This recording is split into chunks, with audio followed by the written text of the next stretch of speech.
Now for a Week 11 Rapid 5. We've got 5 games, and you can kind of call these the hangover games. Some of the teams had big wins this past weekend. Some of the teams had big losses this past weekend. How will they react? How will they overcome? As well as who's on the other side of that mountain that they got to play the following week. So let's start off.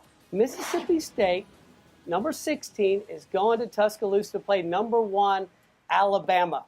Mark, talk to me about this game.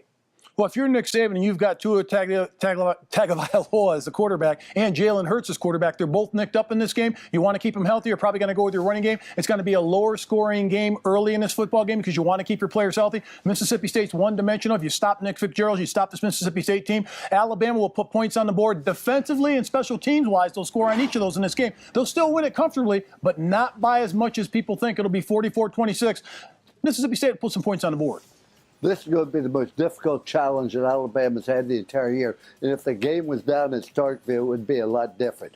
But let's not underestimate Mississippi State. They have a great defense. I mean, they got a front seven that can match up with Alabama. Their secondary is very, very good. And the one thing they have a running quarterback in Nick Fitzgerald. He's their leading rusher, their leading passer. And you recall this, a running quarterback gives Nick Saban some problems. I look for Alabama to prevail, but it's going to be one heck of a game. I'm looking forward to seeing it. Alabama 31-17. Got the Kentucky Wildcats wounded, now number 11. Headed to Knoxville Rocky Top to play Jeremy Pruitt in Tennessee. Tennessee, had a 14-3 squeaker over Charlotte last week. But more importantly, we saw the Wildcats had a lot of hype getting ready for the SEC East Championship game and couldn't get it done against Georgia. Mark, what do you think is going to happen down there in Knoxville?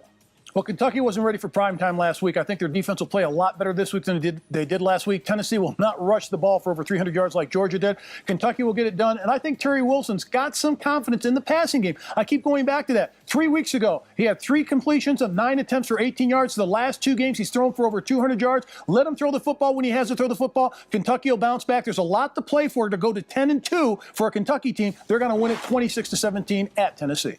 It'd be interesting to see how Kentucky reacts. I think they'll react favorably, but they should not get away from the formula that enabled them to win the football game, and that's run the football, play great defense. Now they're starting to throw the football around, and I don't think that's the ideal thing for Kentucky's future. On the other hand, Tennessee is very well coached. I think they're going to be a good football team in the future, but they're just not talented enough right now. I look for Tennessee to lose this football game, Kentucky to win 21-17. Well, those that agree with Kentucky winning, go to the app right now. Go crowdslide.com, log into the contest, and pick the Wildcats. And all of you down there wear orange, you can pick the Volunteers. We'll see how that's going to go.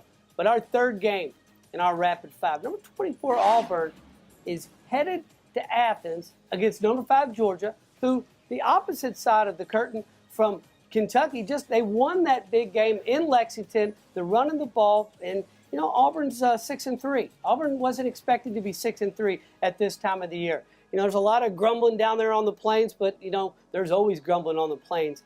Things are starting to click for the Bulldogs in Georgia. Mark, talk to us about this one. If you look at Georgia right now, what do they have to play for? They're already in the SEC championship game. It doesn't matter if they win this game. They had 2 emotional games on the road. They played Florida on the road. It was an emotional game they won. They played Kentucky on the road. It was an emotional game they won. Now they've got a team in Auburn that they beat last year in the SEC championship game. There'll be a letdown for Georgia. It'll be a sloppy football game, but Georgia will still pull it out at home 30-26. I think that Georgia will remember last year they got beat by Auburn, got beat decisively by Auburn. This is always a very, very difficult game. It's a very emotional game they play each and every year. I think Georgia will not have a big letdown. What's disappointing about Auburn is Gus Malzahn is an offensive genius. For many years, everybody said how great he was. Now, their offense in almost every statistic, Mark, is ranked in the 90, and there's only 128 teams in Major College Football, and they're around 90-95. So offensively, they just aren't very good. I think that Auburn wins this football game 34-21.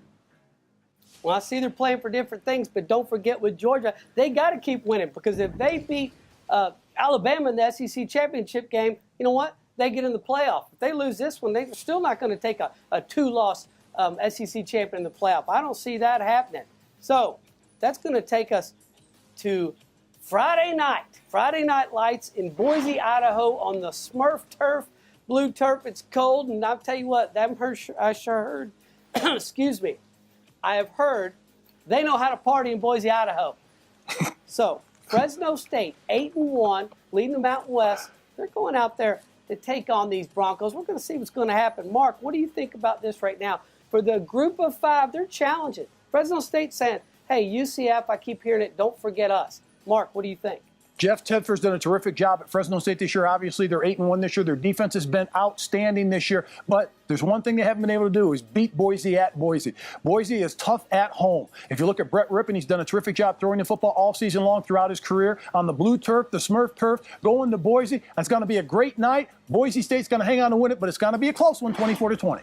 Well, I agree with Fresno State. They've had an excellent year, and they're 8-1. But by the same token, Boise State has won 4 straight games and playing at home. And you and I have done games there, Mark. Those fans are great. The blue turf, they wear the all-blue uniform. You can't see where in the world they are. They're very hard to beat. However, I think Fresno State really is very special this year. I look for Fresno State to hang on and win the game 34-31 in Boise.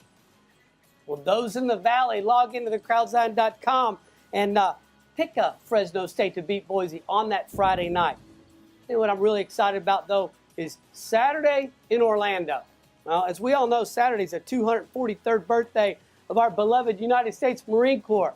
And United States Naval Academy, which produces Marines, they're headed to Orlando to play number 12 UCF. Now, we know Navy's had a tough year, had a tough week last week because he's running for 126 yards, which for them running for 126 yards like going in the slow lane.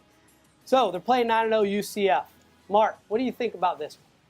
This is the Navy year that just kind of a head scratcher. Ken Niumatalolo, their head coach, you usually don't see teams like this out of him, but they just don't have the players they've had in the past. This is just one of those down years for Navy. They can't get it done. UCF is playing for a lot. It's in their backyard. Navy will run the ball and try to keep it close. It'll be closer in this game, but UCF with Mackenzie Milton, the quarterback, and their defense has to pick it up. They're not very good against the pass, but they're decent against the run. UCF will still pull it off and pull away at the end, 38-15. The thing about Navy, you know they're going to play hard. They're going to play together. They're going to play as a team. They're going to give the maximum effort. That's the one thing about the academy. And it's a good thing they do, or this game would really get out of hand very early. I think UCF is looking to go to a major bowl. Let's remember this. Before you underestimate UCF, last year, basically the same team beat Auburn in a major bowl on January 1. I look for UCF to beat Navy 45-14, and I don't know what has happened with Navy, but for the last 2 years, they have digressed. For whatever reason, I do not know. Athletes came, athletes went at Navy. They always found a way to win. Not so this year. They've lost 6 straight. This will be 7. Coach Mark, as one of our midshipmen tells us, don't ever count Navy out. Hey, Coach Mark. We've heard the predictions. We've heard the odds. We know we're on a losing streak. One thing you should know about Navy, we're never out of the fight. Go Navy, beat UCF.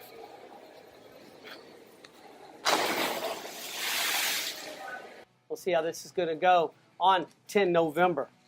So that does it for our Week 11 College Football Show contest and our Week 11 Rapid 5 contest. So log into thecrowdsign.com, go to our app, sign up for the free contest, and pick your team because I want to see who's going to pick Navy and win, because I think Navy still has a chance. They're not out.